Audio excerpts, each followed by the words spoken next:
Good morning. Till last lecture, we were doing only the excess capital statement. Today, we will start with the further part of the sum. We will see how to prepare piecemeal statement showing distribution of cash. For that, let me share the screen.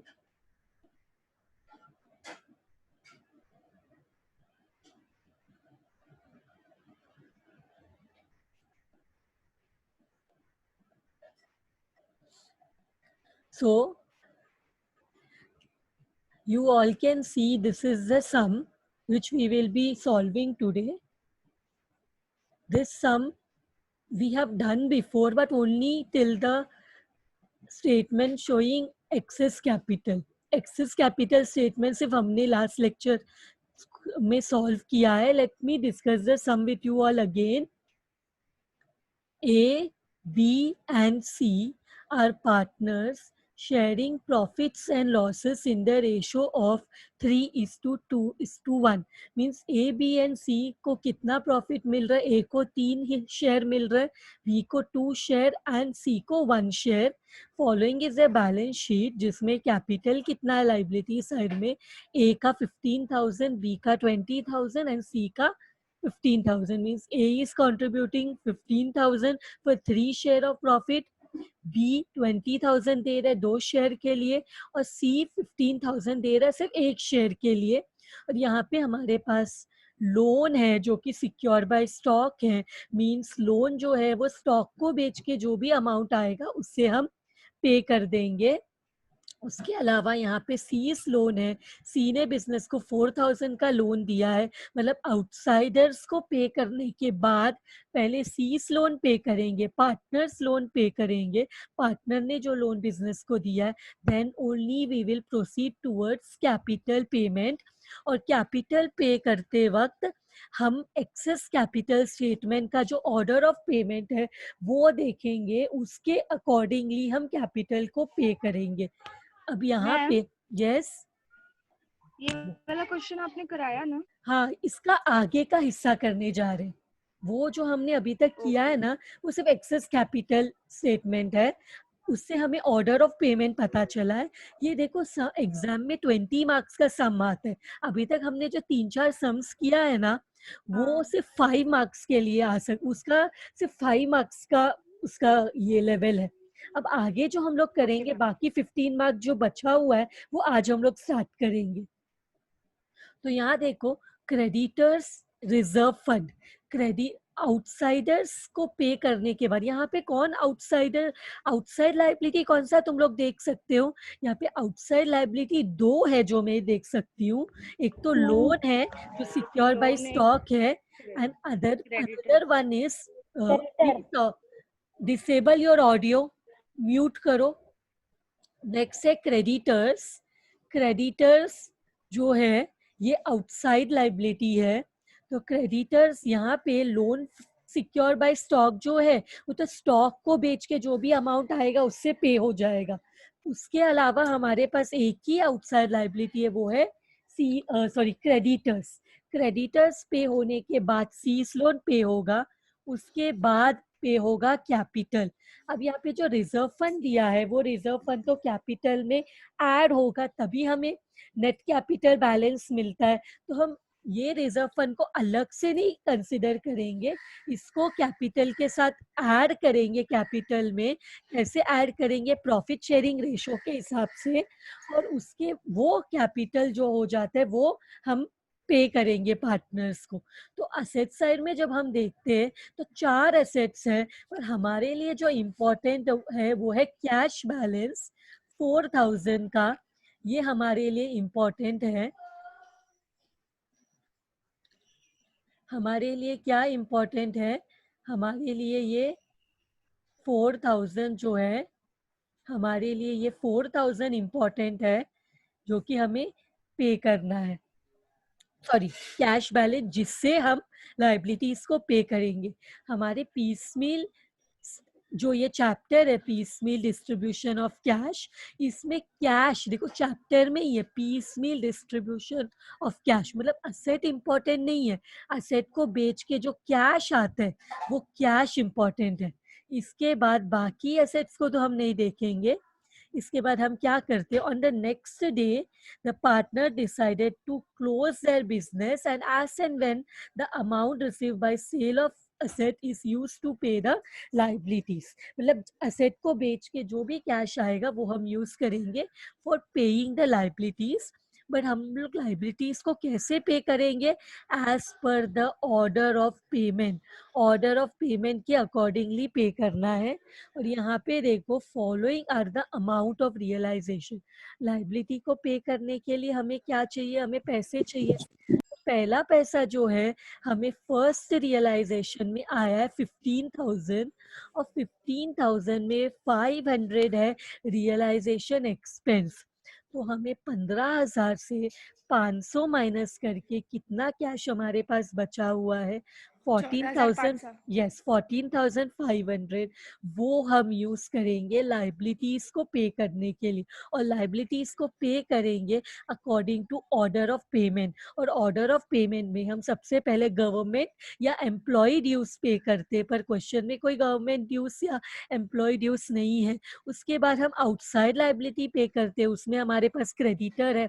फिर हम partners loan पे करते, उसमें हमारे पास सीस loan है, C partner है, उसने business को लोन दिया। उसके बाद ही हम कैपिटल को पे करेंगे। और कैपिटल को पे करने के लिए हम एक्सेस कैपिटल स्टेटमेंट जो है वो देखेंगे। पहला रियलाइजेशन होने के बाद दूसरा रियलाइजेशन है, उसमें 25,000 मिला है, पर 1,000 रुपया रियलाइजेशन एक्सपेंस में खर्च हो गया है। तो हम क्या करेंगे, 25,000 में से 1,000 माइनस करेंगे, तो 24,000 जो बचता है वो यूज करेंगे फॉर पेमेंट ऑफ लाइबिलिटीज। उसके बाद हमारे पास थर्ड एंड फाइनल रियलाइजेशन है 31,000 का, पर हमें एक्सपेंस भी हुआ है 1,000 का। तो वो माइनस करने के बाद जो 30,000 रहेगा वो यूज करेंगे for payment of liabilities. Now what we will do, now हम लोग आगे जाते, आगे का पार्ट ऑफ द क्वेश्चन में जाते। आगे क्वेश्चन में बोला गया है कि एक minute,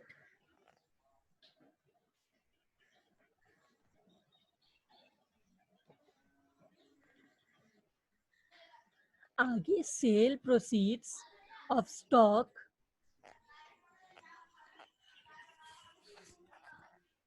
sale proceeds of stock was utilized to pay the loan amount fully। इसका मतलब क्या है, जो स्टॉक को बेच के प्रोसीड्स आया, प्रोसीड्स का मीनिंग होता है पैसा, वो हमने पूरा यूज कर दिया लोन को पे करने के लिए। मतलब जो लोन था वो पूरा यूज हो गया हमारा। लोन 10,000 का था और वो पूरा 10,000 का लोन हमने पे कर दिया स्टॉक को बेच के। अब हमें क्या करना है, prepare the statement of piecemeal distribution of cash using excess capital statement. जो मेथड है वो यूज करके हमें क्या करना है, हमें ये सम को सॉल्व करना है। तो ये सम को सॉल्व करते वक्त देखो हमें क्या करना है, सबसे पहले तो यहाँ पे ये जो एक्सेस कैपिटल स्टेटमेंट है ये तो हमने लास्ट लेक्चर में ही कर दिया है। तो यहाँ पे ये वो सेम वे में जैसे हम सम्स करते हैं वैसे ही करना है। पर ये ऑर्डर ऑफ पेमेंट हमारे लिए इम्पोर्टेंट है, जो ये स्टेटमेंट प्रिपेयर करने के बाद ही समझ में आता है। तो सबसे पहला ऑर्डर क्या है, हमें सी को पे करना है। सबसे पहले हमें क्या करना है, हमें सी को पे करना है। और सी को पे करते वक्त how much is the amount, C को कितना पे करना है, 5,000। उसके बाद कैसे पता चला ये सी है, ए बी और सी, सी को पे करेंगे 5,000। उसके बाद बी और सी को 15,000 पे करना है, उनके रेशो में 2:1। मतलब एक लाइन ऊपर 5,000 का, एक लाइन ऊपर देखो 10,000 और 5,000 होते हैं 15,000। तो उनका रेशो क्या है, 2:1। तो बी और सी को हमें 15,000 पे करना है in their profit sharing ratio which is 2:1। इतना पे करने के बाद हम क्या करेंगे, हम तीनों को पे करेंगे, ए बी एंड सी को, as per their profit sharing ratio which is 3:2:1। तो अब हम लोग आगे जाते हैं, अब हम लोग आगे जाके सम सॉल्व करते हैं। उसके लिए हमें क्या करना है, उसके लिए पहले तो हमें लाइबिलिटीज को काउंट करना है। लाइबिलिटीज को काउंट करते वक्त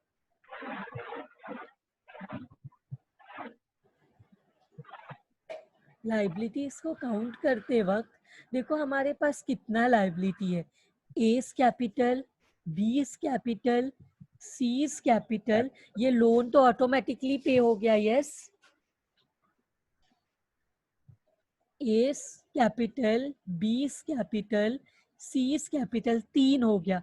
फिर क्रेडिटर 4 हो गया, 4 हो गया। और ये सीस लोन 5 हो गया। रिजर्व फंड को काउंट नहीं करेंगे क्योंकि वो तो हम कैपिटल में ऐड करते हैं। तो मिला के हमारे पास 5 लाइबिलिटी है। पहला स्टेप क्या होता है कि हमें लाइबिलिटीज को काउंट करना है। ए बी सी, और ए सी क्रेडिटर और सीस लोन पूरा मिला के हो गया 5। अब हम क्या करेंगे, अब हम लोग नीचे जाके देखेंगे। देखो कैपिटल में कौन सा कैपिटल लेना है, नेट कैपिटल बैलेंस 18,000, 22,000 और 16,000। तो यहाँ देखो कैपिटल में हमें क्या लिखना है, 18,000,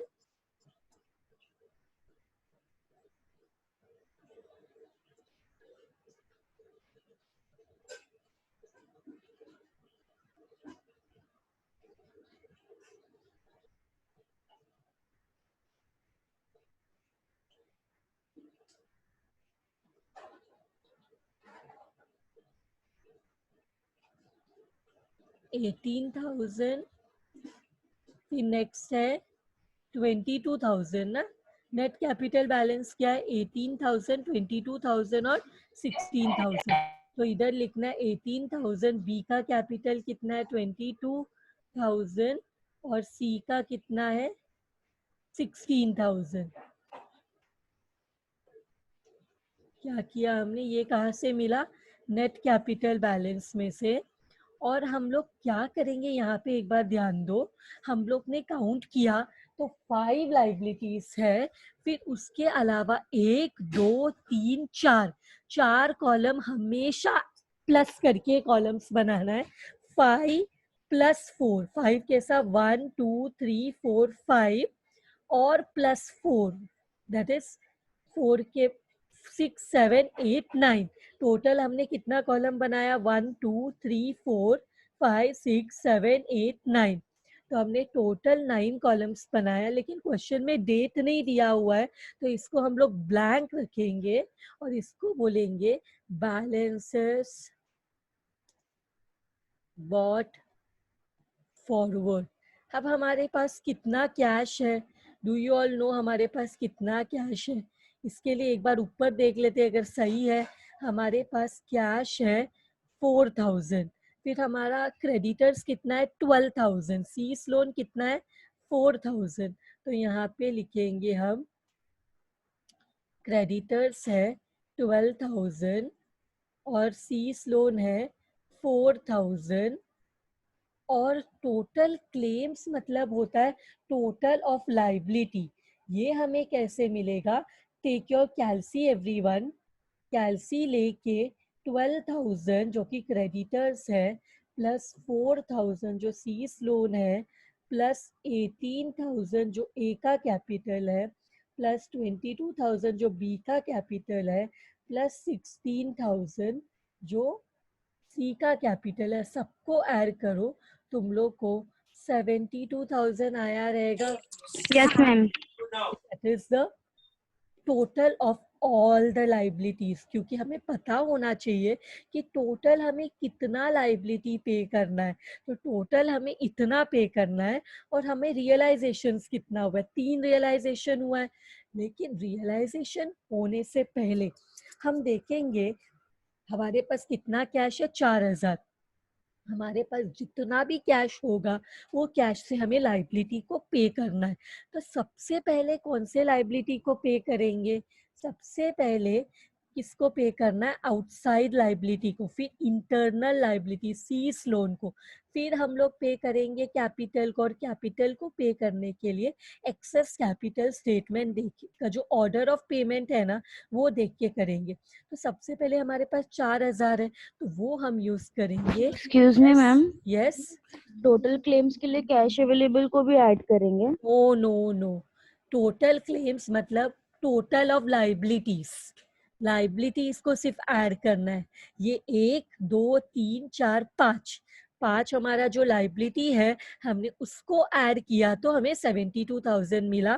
कैलसी अपने पास रखो, कैलसी में ऐड करके देखो 72,000 आ यस रहा है मैम, किया मैंने। तो ठीक थैंक है। यू। इसके बाद जो कैश अवेलेबल है 4,000, ये कैश से हम लाइबिलिटी पे करेंगे। लाइबिलिटी पे करते वक्त सबसे पहले हमें क्रेडिटर को पे करना है तो 4,000 यूज करेंगे, लेस पेड, पे टू क्रेडिटर्स, लेस पे टू क्रेडिटर्स। कितना पैसा है हमारे पास पे करने के लिए, तो -4,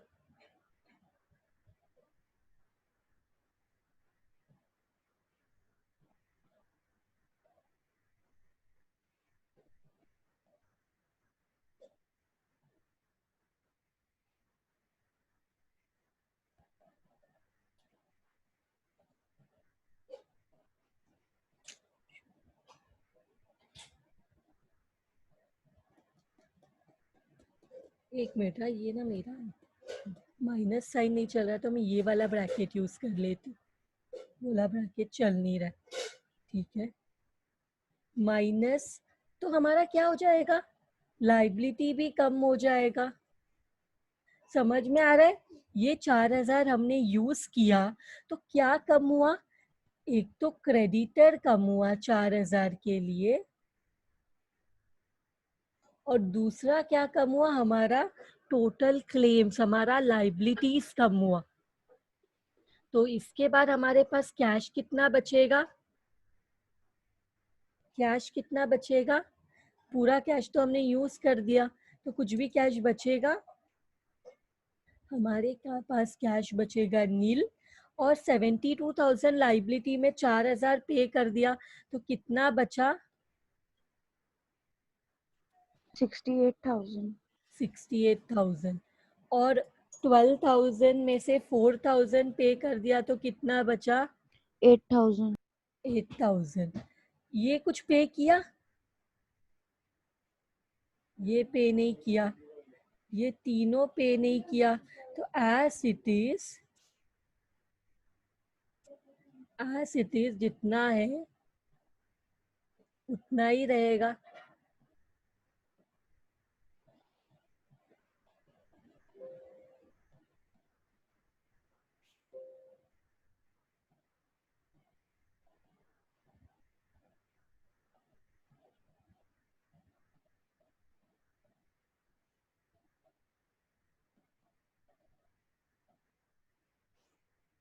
नाउ पैसे तो खत्म हो गए, तो अब हम क्या करेंगे, हम जाके देखेंगे कि हमारा पहला रियलाइजेशन कितने का है, 15,000 का, पर 500 तो खर्चा हो गया। तो अब हमारे पास कितना पैसा है हम देखेंगे, तो यहाँ जाके लिखेंगे हमारा सबसे पहला first realisation,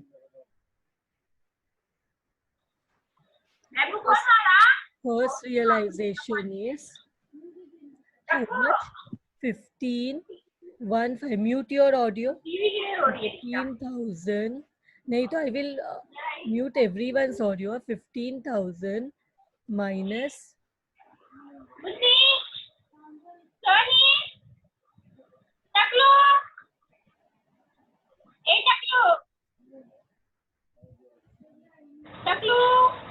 who is this,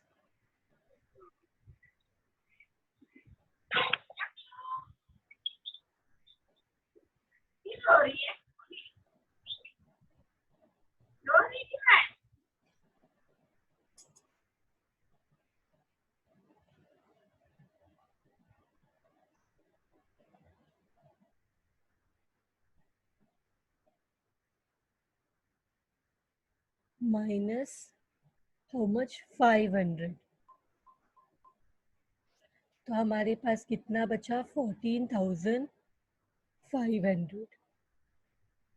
तो 14,500 हमारे पास कैश है, ये हम यूज किस लिए करेंगे, लेस, यहाँ पे देखो हमारे पास 14,500 है और हमें सबसे पहले पे करना है क्रेडिटर्स को। हमारे पास 15,000 था, 500 खर्चा हुआ तो अब बचा है 14,500, जिसमें 8,000 हमें क्या करना है, सबसे पहले क्रेडिटर्स को पे करना है। 14,500 में हम पूरा क्रेडिटर्स को पे कर सकते हैं, तो यहाँ पे लिखेंगे पे टू क्रेडिटर्स हाउ मच, 8,000।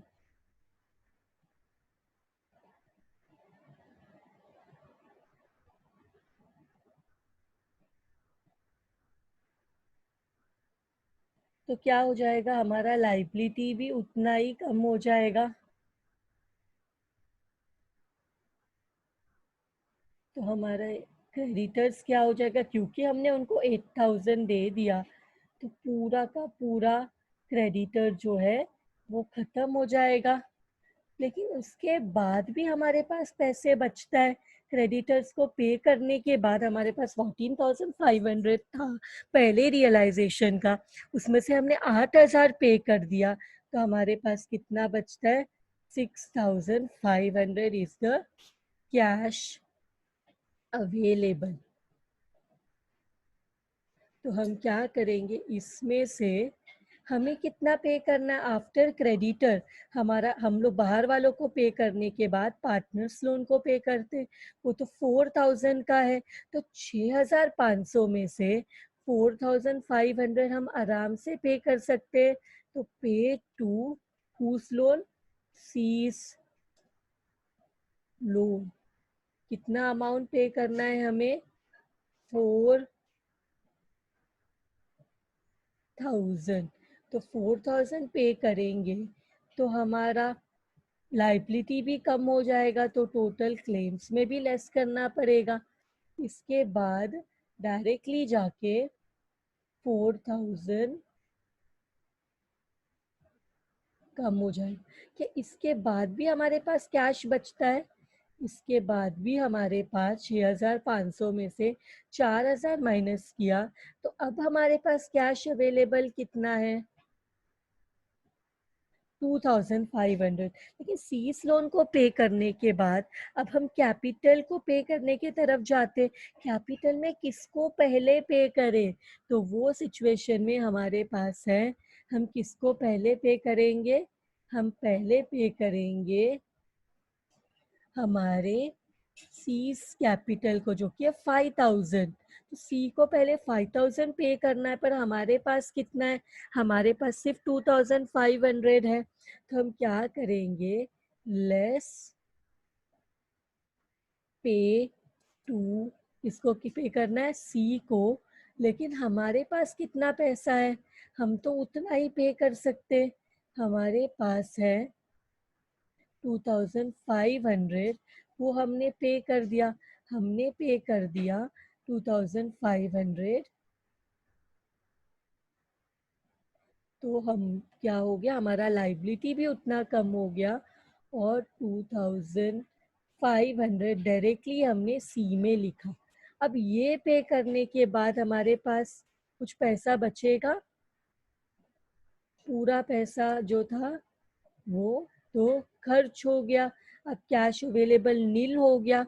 और हमारा जरा देखो क्लेम्स कितना बचा हुआ है, क्लेम्स हमारा टोटल लाइबिलिटी कितना है, 68,000 था, पहले हमने 8,000 पे कर दिया, तो माइनस करो, फिर माइनस करो 4,000, फिर माइनस करो 2,500, हमारे पास बचता है 53,500। और सेम वे क्रेडिटर पूरा पे कर दिया तो ये नील हो गया, ये भी पूरा पे कर दिया तो ये भी नील हो गया, ये इसको तो कुछ भी हाथ नहीं लगाया, तो पूरा है इधर। इसको भी कुछ भी हाथ नहीं लगाया, तो पूरा है इधर। इसमें 16,000 में से हमने कितना पे कर दिया, 2,500, तो कितना बचा, 13,500 हमने माइनस करके लिखा। अब क्या क्वेश्चन में सेकेंड रियलाइजेशन है क्या, देखो सेकेंड रियलाइजेशन कितने का है, 25,000 का। तो हम क्या करेंगे, लेकिन उसमें से 1,000 तो माइनस हो गया, तो यहाँ लिखेंगे which is this is the second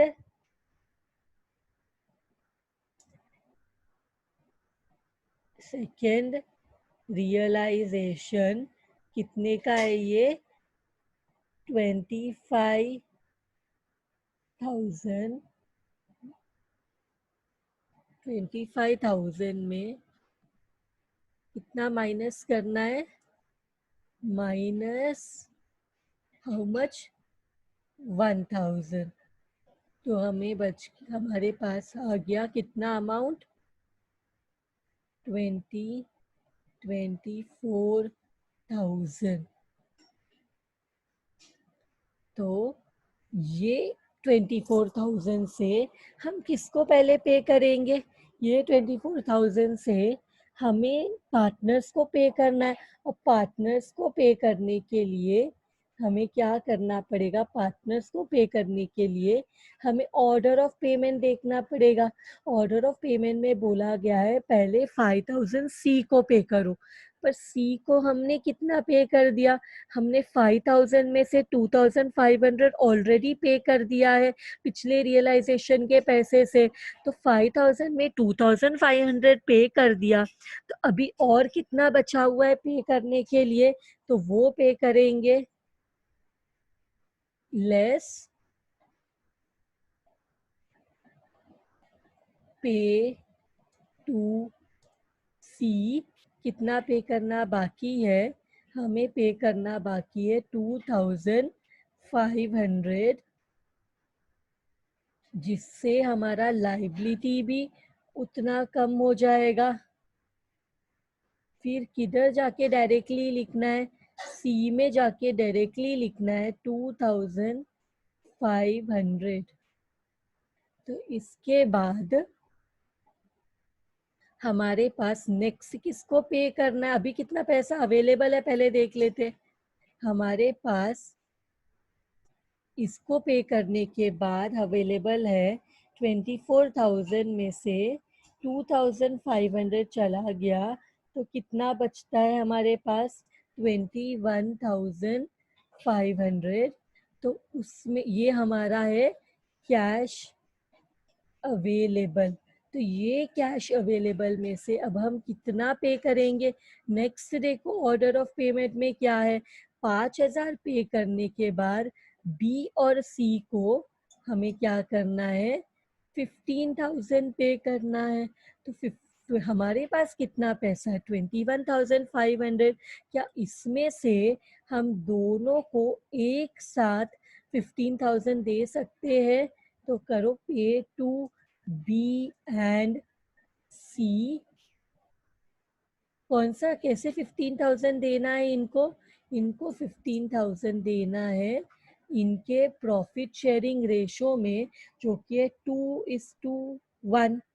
तो देखो जरा 15,000 को 2:1 में कैसे डिवाइड करना है, 15,000 2 + 1 = 3, तो 15,000 इंटू 2/3 10,000 होता है।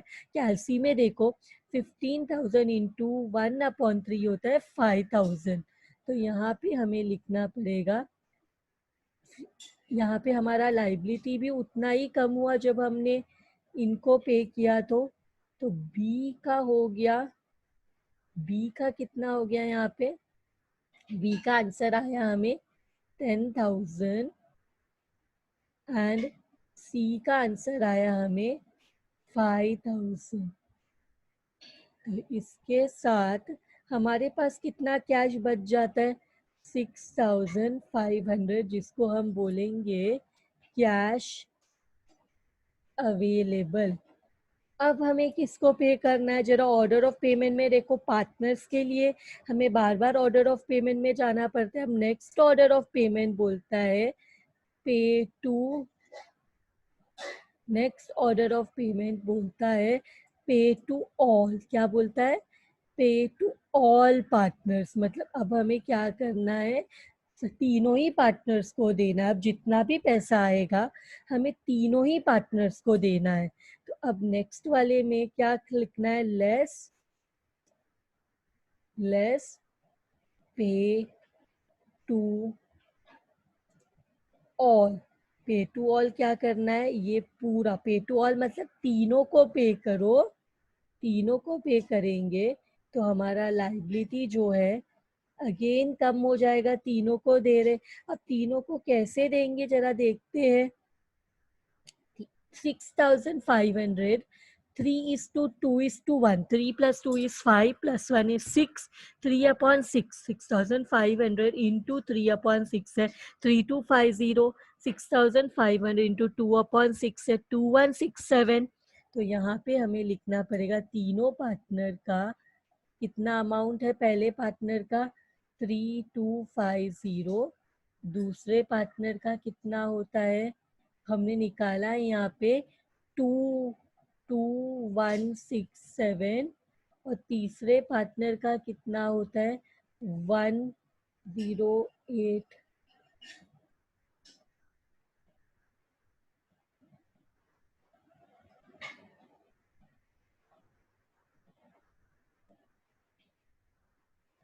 कितना होता है 108,3।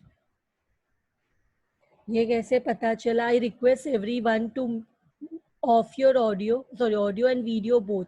Audio I have muted for everyone. 3250, 2167 और 1083 हमने लिख दिया। अब हमारा सारा पैसा खत्म हो गया क्योंकि हमने पूरा पैसा यूज कर लिया। तो अब हमारे पास पैसा कितना बचा हुआ है, नील। तो कैश अवेलेबल हो गया नील। अब हमें क्या करना है, 53,500 जो था उसमें से 53,500 में से पहले 2,500 माइनस करना है, फिर 15,000 माइनस करना है, फिर 6,500 माइनस करना है। तो हमारे पास बचेगा 29,500। इसके बाद यहाँ पे 18,000 था ए का कैपिटल, हमने उसको 3250 दे दिया। तो कितना बचता है, सेम वे 22,000 बी का कैपिटल है, हमने उसको 10,000 रुपया दे दिया और दे दिया 2167। कितना बचता है 9833। कितना बचता है 9833। और सेम वे सी का बचा था 13,500 जिसमें से 2,500 पे कर दिया, फिर 5,000 पे कर दिया, फिर पे कर दिया 1083। तो बचता कितना है 4917। ये तीनों का हो गया। अब इसके बाद भी कोई रियलाइजेशन है क्या, देखो इसके बाद भी कोई रियलाइजेशन है। हाँ, लास्ट रियलाइजेशन है 31,000 का जिसमें एक्सपेंसेस 1,000 है। तो लास्ट रियलाइजेशन है तो यहाँ लिखेंगे क्या है ये, final, last and third and final realization, जो कि कितना है 30,000। ये 30,000 कैसे हो गया, 31,000 माइनस कितना 1000, 1000, हमें आ गया 30,000। अब ये किस लिए यूज करना है, क्वेश्चन में ऑर्डर ऑफ पेमेंट में बोला गया है कि अभी कितना भी पैसा मिले पे टू ऑल, तीनों को देना है। तो तीनों को देना है तो यहाँ लिखना पड़ेगा लेस पे टू ऑल। अभी हमें तो लाइबिलिटी कितना पे करना है 29,500, पर हमारे पास पैसा कितना है 30,000। हम ज़्यादा पे करेंगे जब हमें पे कम करना है, तो हमें जितना पे करना है हम उतना ही पे करेंगे। देखो यहाँ पे करना था 29,500 और हमारे पास कैश आ गया है ज़्यादा 30,000। तो हम क्या करेंगे, यहाँ पे जितना पे करना है उतना ही पे करेंगे। तो इधर देखो एक बार 29,500 को 3 लोगों को 3:2:1 कौन से रेशो में, पे टू ऑल इन 3:2:1। तो उसके लिए जरा देखते 3/6, 3+2+1 3/6। तो 29,500 इंटू 3/6 14,450 होता है। Same way 29,500 into 2/6 9,833। 29,500 इंटू 1/6 होता है 4,917। तो वही सेम अमाउंट तो इधर भी लिखा हुआ है।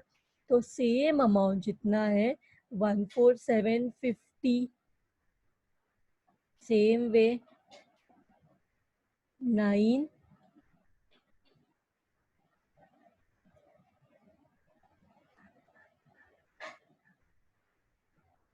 9,833।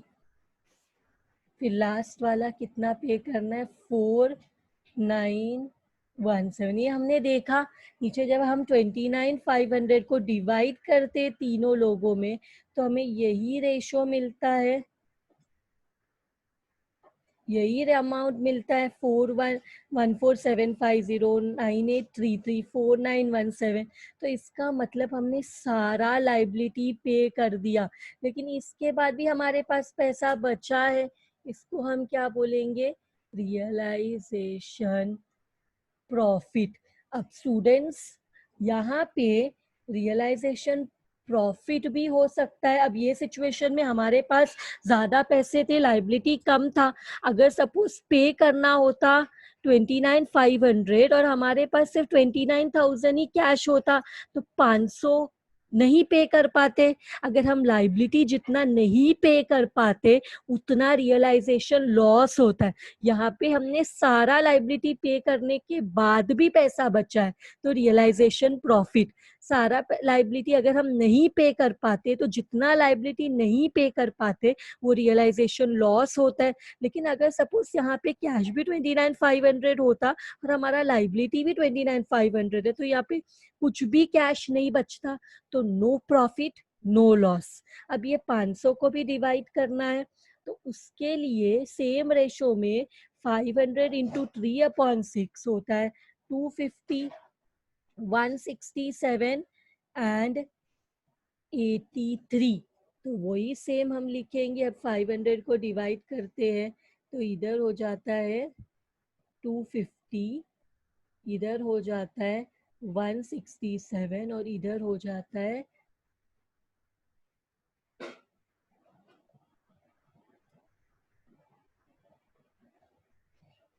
83। तो इसके साथ ये सम क्या हो गया, खत्म हो गया। यहाँ जो अमाउंट था 250, 167, 83, 500 को तीनों को रेशो में डिवाइड किया तो हमें ये अमाउंट आया। इसके साथ ये सम क्या हो जाता है, इसके साथ ये सम जो है वो खत्म हो जाता है। और इसके साथ I will stop sharing the screen and we will come up with your doubts.